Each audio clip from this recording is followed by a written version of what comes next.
কি ফ্রেমের দিন শেষ।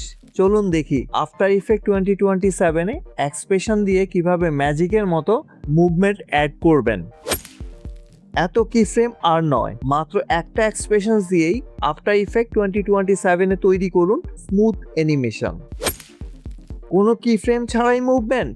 আফটার ইফেক্ট 2027-এ এক্সপ্রেশন ব্যবহারের সবচেয়ে সহজ নিয়মটা আজই শিখে নিন। তো চলুন শুরু করা যাক। পেপার অ্যানিমেশনের ফার্স্ট পার্টে বা গত পর্বে আমরা দেখেছিলাম এইরকম একটা পেপার রিবিল্ড, যেটা অ্যাকচুয়ালি একটা স্ট্যাটিক, কোনো মুভমেন্ট নেই, কোনো এক্সপ্রেশন নেই। তো আজকের দিনে এই ধরনের অ্যানিমেশনগুলোতে যথেষ্ট এক্সপ্রেশন এবং যথেষ্ট মুভমেন্ট তৈরি করা হয়, কিন্তু এটাতে কোনো মুভমেন্ট নেই। এখন এই মুভমেন্টগুলো আমরা কিভাবে করব, চলুন দেখি মুভমেন্টগুলো দেখতে কীরকম হবে।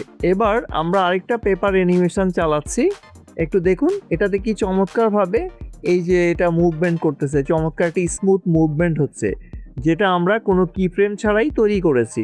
তো চলুন দেখে নেই কিভাবে এই ধরনের মুভমেন্ট অ্যানিমেশন আমরা তৈরি করতে পারি। তো ঠিক আছে, শুরু করা যাক।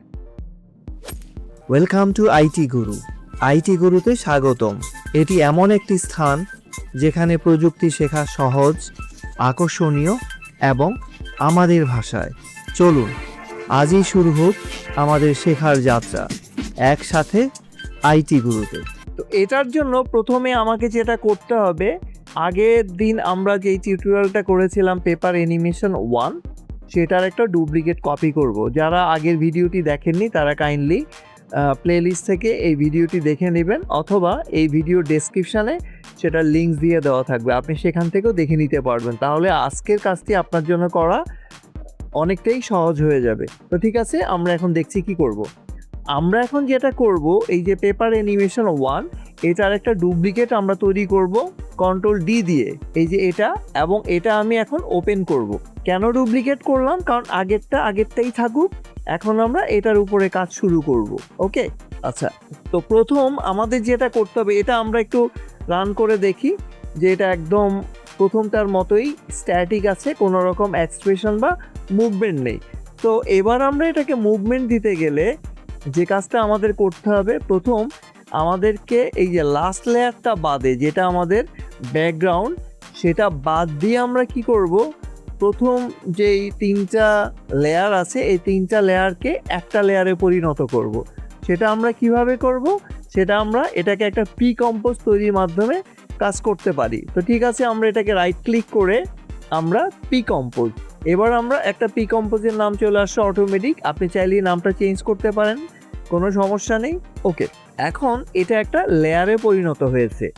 এখন আমরা যেটা করব, এই যে উপরের লেয়ারটা, কারণ আমরা জানি মুভমেন্ট করতে গেলে আমাদেরকে কি ফ্রেম অ্যানিমেট করতে হয়। তো এবার আমরা দেখব কি ফ্রেম ছাড়াই আপনি কিভাবে অ্যানিমেশনটা করবেন।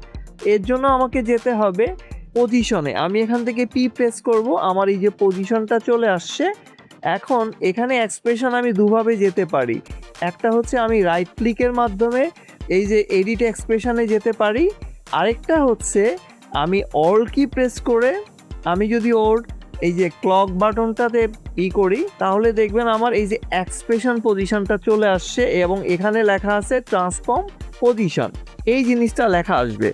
আমি আবার এই এক্সপ্রেশনসটা দেই, অল্ট প্রেস করে এখানে ক্লিক করলেই আপনি একটা এক্সপ্রেশন পেয়ে যাবেন।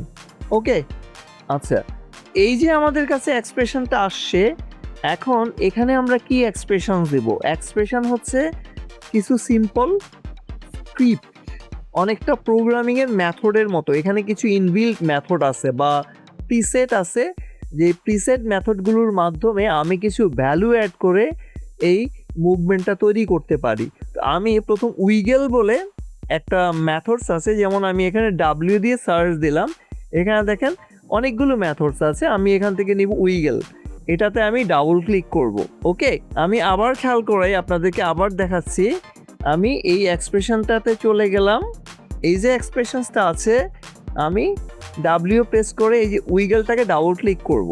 করার পরে এখানে আমাকে দুটো ভ্যালু বসাতে হবে। এই মেথডটা দুটো ভ্যালু বা দুইটা ভ্যালু এক্সপ্রেশন হিসাবে নিয়ে থাকে। একটা ভ্যালু হচ্ছে আপনি কত ফাস্ট এটাকে মুভমেন্ট করাবেন, কমা দিয়ে আমরা আরেকটা ভ্যালু দিব কত দূরে গিয়ে এক্সপ্রেশনসটা হবে, মানে কত পজিশনটা কত দূরে সে নিয়ে যাবে।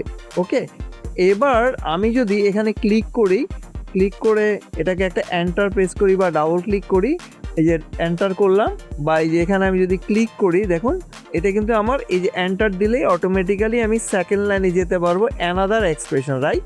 বা আমি এখানে ক্লিক করলো মেথডটা, এখন আমি এটাকে একটু যদি রান করি, দেখুন এই যে খুব সুন্দর একটা মুভমেন্ট হচ্ছে, একটা সুন্দর দেখতে ভালো লাগছে, যে একটা রিয়েলিস্টিক যে এটা তৈরি হলো, তৈরি হওয়ার পরে আবার দেখুন এই যে পেপারটা খুললো, সুন্দর একটা মুভমেন্ট হচ্ছে, একটা নাড়াচাড়া হচ্ছে, যেটা আমাদের নর্মাল করতে গেলে আমাদেরকে কি করতে হতো, কি ফ্রেম অ্যানিমেট করতে হতো, একটার পর একটা কি ফ্রেম উপরে নিচে ডানে বাঁয়ে আমাদেরকে পজিশন চেঞ্জ করতে হতো।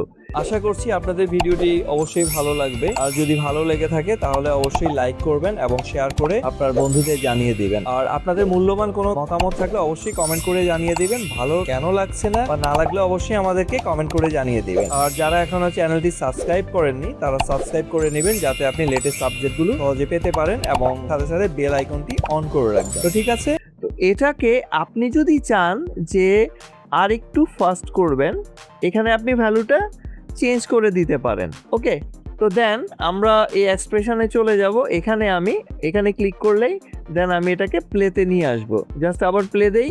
এবার দেখেন অনেক ফাস্ট কাজটা হয়েছে, ভেরি ফাস্ট। আমি আবার এটাকে একটু রান করি, দেখুন অনেক ফাস্ট খুলে যাচ্ছে জিনিসটা। আচ্ছা ফাইন, এখন আমি যদি চাই যে এটা ডিস্টেন্সটা আর একটু বেশি নাড়াচাড়া হোক, তাহলে আমি যে পরের ভ্যালুটা চেঞ্জ করছে, এটাকে ধরুন আমি 30 করে দিই। এটা আপনার ইচ্ছা, আপনি নিজের সুবিধা মতো জিনিসটাকে রিফাইন করবেন। এখানে অনেক সময় দেখবেন এরকম রিফ্রেশ করতে বলে, হ্যাঁ, এরকম আসলে আপনি রিফ্রেশ করবেন বা এক্সপ্রেশনে ক্লিক করবেন, করার পরে আপনি এটাকে আবার প্লে দেন। এখন দেখেন এর মুভমেন্টটা অনেক বেশি নাড়াচাড়া হচ্ছে, অনেক বেশি ডানে বাঁয়ে মুভ করছে বা উপরে নিচে মুভ করছে। তো আমরা খুব সহজেই শিখে ফেললাম একটা এক্সপ্রেশন করে কি করে আমাদের সময় বাঁচাতে পারি, কারণ টাইম ফ্রেম বা কি ফ্রেম ইউজ করলে আমাদের অনেক বেশি সময় নিয়ে এই কাজটা করতে হতো, যেটা আমরা কয়েক সেকেন্ডে আমরা করতে পেরেছি। আশা করছি আপনারা জিনিসটা বুঝতে পেরেছেন। তো আপনি আপনার এরকম পেপার অ্যানিমেশন বা অন্যান্য যেসব অ্যানিমেশনসগুলো আছে সেগুলোতে আপনি এক্সপ্রেশন ইউজ করে সেটাকে আরও অনেক অ্যাট্রাকটিভ করতে পারেন। এটা যে পেপার অ্যানিমেশন ইউজ করা যায় ব্যাপারটা তা না, আমরা যে কোনো মুভমেন্টের ক্ষেত্রে আমরা এই এক্সপ্রেশনগুলো ব্যবহার করতে পারি। তো ঠিক আছে, পরবর্তী ভিডিওর জন্য আপনারা অপেক্ষা করুন এবং ভালো থাকুন। শিখতে ভালো লেগেছে? তাহলে একটা লাইক দিন। আপনার একটি লাইক আরো অনেককে সাহায্য করতে পারে। আপনার মতামত, প্রশ্ন বা নিজের টিপস থাকলে কমেন্টে জানাতে ভুলবেন না। আপনার কথা শুনতে আমার ভালো লাগে। যদি আপনি বিশ্বাস করেন যে শেখা মানেই ক্ষমতায়ন, তাহলে সাবস্ক্রাইব করুন এবং বেল আইকনটি অন করে নিন। চলুন এমন একটা ভবিষ্যৎ গড়ি যেখানে প্রযুক্তি সবার জন্য শেখার সুযোগ তৈরি করে। ভিডিওটি শেয়ার করুন এমন কারোর সাথে যে শিখতে চায়। চলুন একসাথে এগিয়ে যাই।